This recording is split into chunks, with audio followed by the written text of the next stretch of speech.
Hello my dear friends, you're on the Military Summary channel, and today we will discuss the situation in Ukraine on the 29th of October.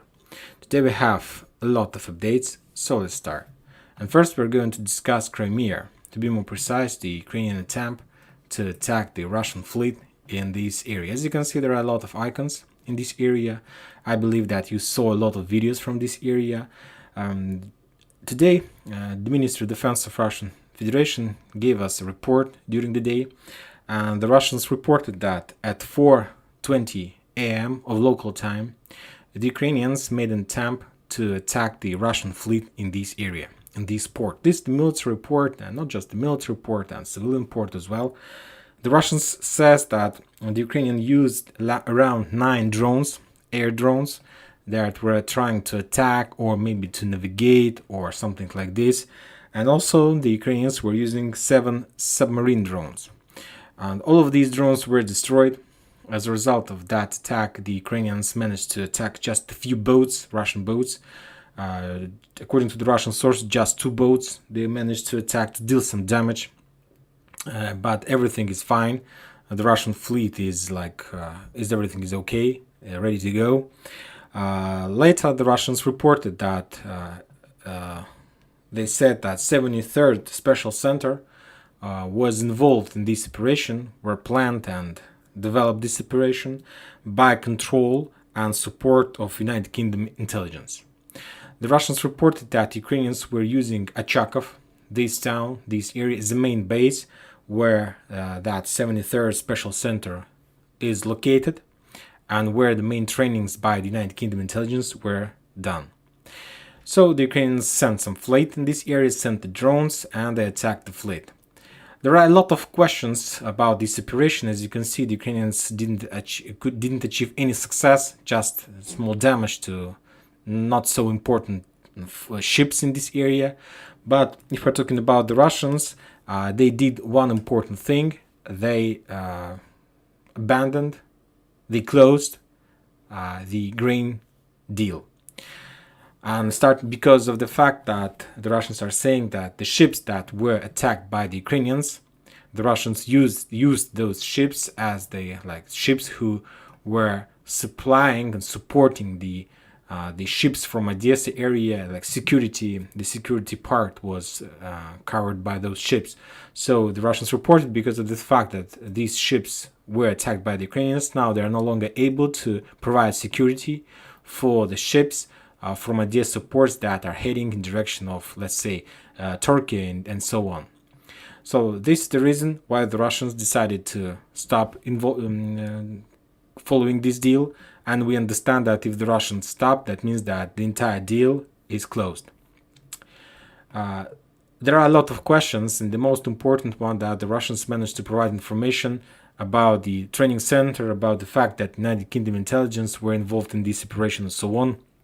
Also today, the Russians, first time I believe, they announced that this operation with attacking on these ships in Crimea was prepared by the United Kingdom intelligence, and also they said that the same forces, United Kingdom forces, were involved in attack against the Nord Stream number 1 and Nord Stream number 2.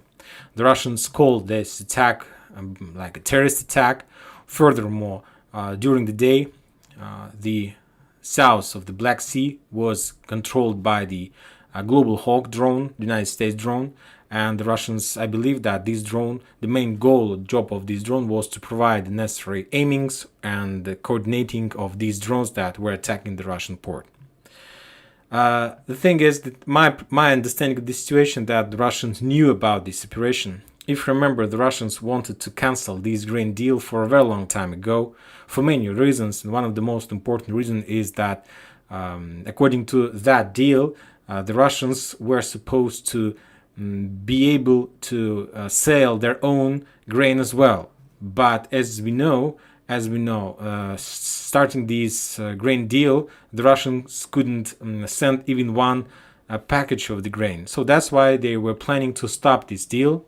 But as I understand, they just needed some events, some case to do this. And I believe that they knew about that operation from Ochakova. They were following this operation, and they allowed the Ukrainians and the United Kingdom intelligence to do this attack just for one purpose: to have a very big, a lot of evidence, to have a lot of factors to stop the grain deal from their side, and they did this. So that's it about Crimea, about all this situation. Now let's talk about the front line. If you take a look at the front line, you're going to see that there are a lot of icons. And to tell the truth, a lot of events took place during the previous 24 hours. So let's discuss them one by one, and let's start with the Kupiansk front line. As you can see, there are a lot of icons, and the Ukrainians made another attempt of attacking all the same towns like Kuzyomovka, near Berestova, Vladimirovka, this area.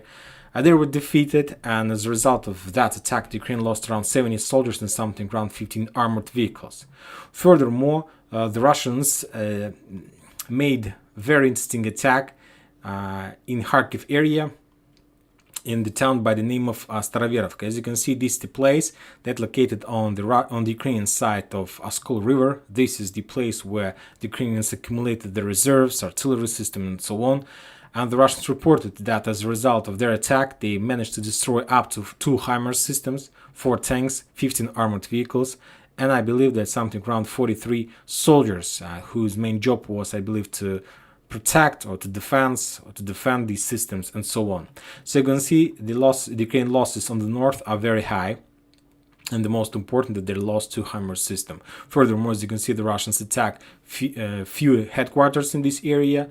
So we can say that the Russians managed to stop the Ukrainians' offensive operation in this area, and they managed to achieve some success. The same story in Liman.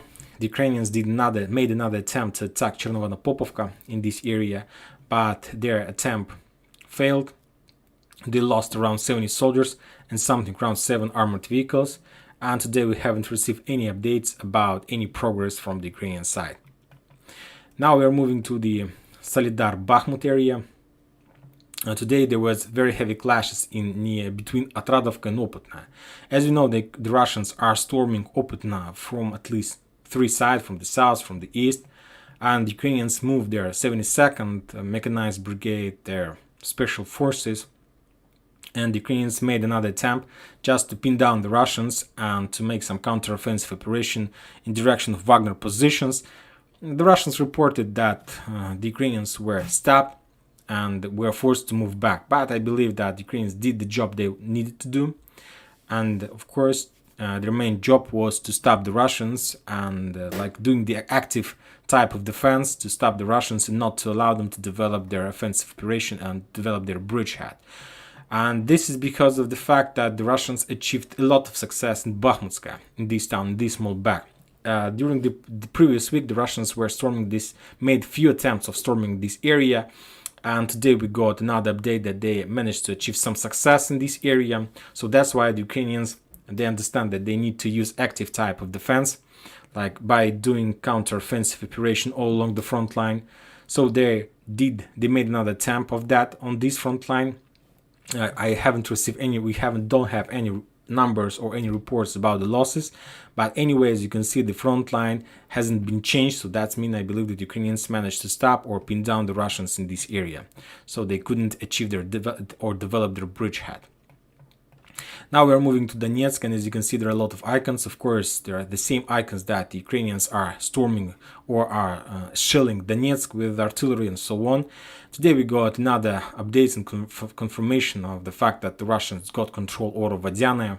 Another videos, the Russians provided another video of taking these trenches in this area, how the LPR forces were storming these trenches, that they managed to take them and so on. So at least now we have 100% proofs and that the Russians got control over the Vadiana. Furthermore, the Russians provided another videos of storming the trenches and checkpoints of Ukrainian checkpoints on the east side of Opytna. So as we discussed during my previous videos, now the Russians are totally concentrated on taking control over Opytna and forcing the Ukrainians to step back in direction of Severna, Avdiivka, and so on. And as we can see, the Russians are very good at these operations, and the Ukrainians do have a lot of losses, and they can't stop the Russians. I believe that in a week or two we're gonna see that all this entire bridgehead will be taken by the Russians if Ukrainians are not going to send more reinforcements to this area. But if we're talking about the reinforcement, I believe that Ukrainians don't have such possibilities for many reasons. And one of the most important reasons is the problem with the energy facilities, because as you know, the Ukrainians, to transport at least infantry, they're using the railroads, and for now it's like a big problem for the Ukrainians and so on. Now we're moving to the south, to the Ugledar front line. We discussed many times this front line, and we discussed the Vremevka tactical bridgehead that Ukrainians were trying to storm this area, to push the Russians from this area. They're attacking like few areas in a row, every day trying to attack another place, and then they're starting from the very beginning. But this morning the Russians, after the artillery preparation near Ugledar, to be more precise, the Russians attacked the town by the name of Pavlovka. It was some kind of artillery preparation. The Russians used all type of weapon they have. They used their artillery, aircrafts, they used helicopters, they used everything they have, and after that they got an order to storm this town, and they starting their movements in this direction. The Russians reported that according to the radio that they managed to hear the radio talks between the Ukrainians. The Ukrainians wasn't prepared to this operation, but there was one small problem for the Russians. As soon as they started their offensive operation, the storming squads got stuck in the Gmud. It's like a late autumn, and it's very difficult to cross the fields. But anyway, because of the fact that the Russians deal a very big damage using artillery and aircraft, the Ukrainians couldn't send enough of reinforcement to stop the Russians. So that's why the Russians had enough of time to get and I'm not sure about the situation by this evening, because I started recording this video something around 7 p.m. of local time. I don't have any updates about the situation on the front line near Pavlovka at 7 p.m. But if we're talking about 3 p.m., the Russians managed to get the suburbs of this Pavlovka, of this town. So and this is very important, because from now on the Russians are very close to Ugledar, and I believe that there are going to be very heavy clashes in this town. The Ukrainians are not planning to give up and to step back, because anyway, I believe that by 7 p.m. they managed to send their reinforcement to this town. Of course, some of the reinforcement was attacked by the Russians' artillery and so on, but anyway, now I believe that there are very heavy clashes there, and I believe that tomorrow in the morning we're going to receive more numbers about the results and if the Russians were able to push the Ukrainians back from this town and to develop their bridgehead in this area. If they are able, or if they are able to do this, of course, I believe that the next step will be to attack Ugledar, or maybe to develop their offensive operation in any other direction. Ugledar is a very important town, but before we discuss Ugledar, let's take a look at the Western Sources map, and there are a lot of differences between these two areas. As you can see, the Russians are storming Pavlovka, this town. So they were attacking this area. I believe they were using at least 3 directions, like using fields, using roads, and so on. The Ukrainians had, maybe still have, their fortification there. As you can see, according to this blue cloud, this area was under Russian control before July, and Pavlovka was under Russian control before July. But later, the Ukrainians made few attempts of counter-offensive operation, and they returned control over Pavlovka and Yegorovka. And as you can see, this town by the name of Mykolaiskoye is also marked as the town by the Ukrainian control. But if you take a look at the Russian sources map, Mykolaiskoye, Yegorovka on these maps are under Russian control. So it's up to you, of course, who to believe. But we got a lot of updates that the Russians control Mykolaiskoye. It's the Russian sources, of course. So for now, let's wait a little bit, and I believe that in a day or two we're going to understand the real picture in this area. But anyway, the battle for Pavlovka has started. As you can see, as you remember, the Russians were trying to establish control over Ugledar from many sides, and of course, the main things that they were trying to do, they were trying to storm Marinka. They started this operation in September. They were trying to attack Pobeda. By attacking these two areas, they were trying to cut this road, this one that connects, let's say, the north, the Marinka, or this bridgehead with with Ugledar, because there are not much roads that moves to Ugledar, and the Russians at least wanted to do like this. Furthermore, if you remember, the Russians made a few attempts of attacking in direction of Novomikhailivka, but the Ukrainians still hold this position, and all the Russian attempts were failed. The Ukrainians do have a very nice position in this area. So the Russians made a lot of attempts trying to understand where is the weakest point, and now I believe that they decided to choose this as the only one way to attack Ugledar, because if we take a look at Ugledar, you're gonna see that this town is very small, but as you can see, there are just very big buildings, and the Ukrainians do have a real fortification there, and the battle for Ugledar is like a very long story. But anyway, anyway, you need to start this battle if you want to collapse the entire front line on the south of Kurakhova, of this town. And Ugledar is the focal point, and if the Russians are able to take Ugledar, anyway, somehow, no matter the losses, they will be able to collapse anything on the north, because from Ugledar the Russians will be able to develop their offensive operation in many directions, like all along the river. This Zolotaya Kashlagach, this is the river Kashlagach. They will be able to take any single town on this river. Furthermore, they will be able to develop their offensive operation in direction of Bogoyavlenka, let's say Novoukrainka, to attack Konstantinovka, and finally to collapse Novomikhailivka. So Ugledar is something like Popasnaya in Popasnaya area, so that's why the Russians need to take this town. Furthermore, if we take a look at the map of this position, if you remember the situation, we discussed many times this area, and if you remember, we discussed about the forces in this area, and if you remember, I told you that the Ukrainians moved the fresh forces to Kherson district, and a lot of fresh forces we saw in Lugansk and Kharkiv district. And when we were talking about Ugledar, I told you that Ukrainians didn't make any rotation process in this area, so all these forces are here since the beginning of the special operation. They're pretty tired. They don't have fresh reinforcement, and if we're talking about the Russians, we remember that the Russians during the previous months managed to deploy the third military corps in this area. Furthermore, as we discussed yesterday, the Russians managed to deploy another 181,000 soldiers, according to the Ministry of Defense of Russian Federation Shoigu, but we don't know exactly where the Russians deployed these forces. But anyway, I believe that if we're talking about Ugledar, about this area, by the way, according to the map of this position, Igorovka and Mikoyska is under Russian control. So there is just one map who shows that all these towns is under Ukrainian control, and this Western sources map. So that's why I believe that the Russians do have fresh forces in this area. They have enough of ammo, shells, and manpower, and so on.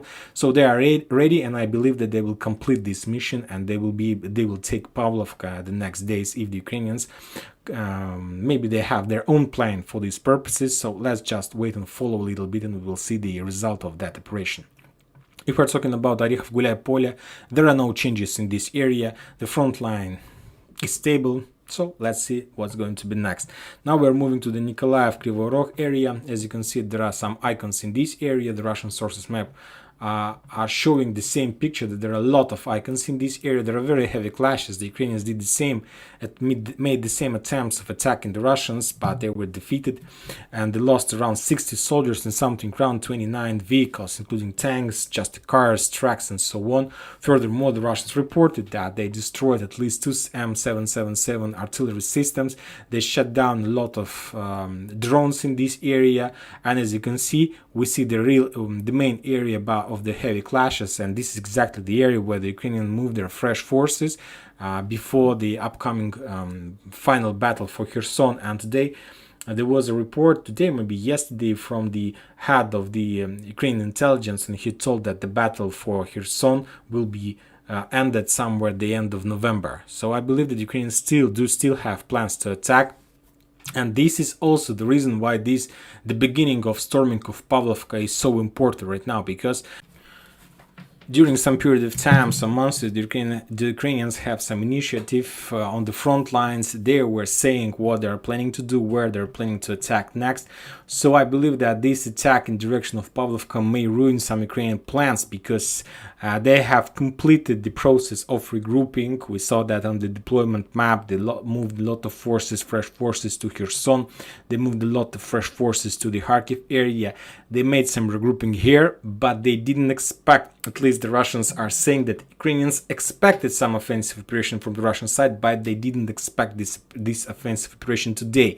And also, the Ukrainians were saying, according to the Russian sources, that they were expected some offensive operation, but not in this area. So this is some kind of surprise for the Ukrainians, and now they need to solve this issue. Now they need to return the initiative back to them. So we'll see and we'll follow this situation. Anyway,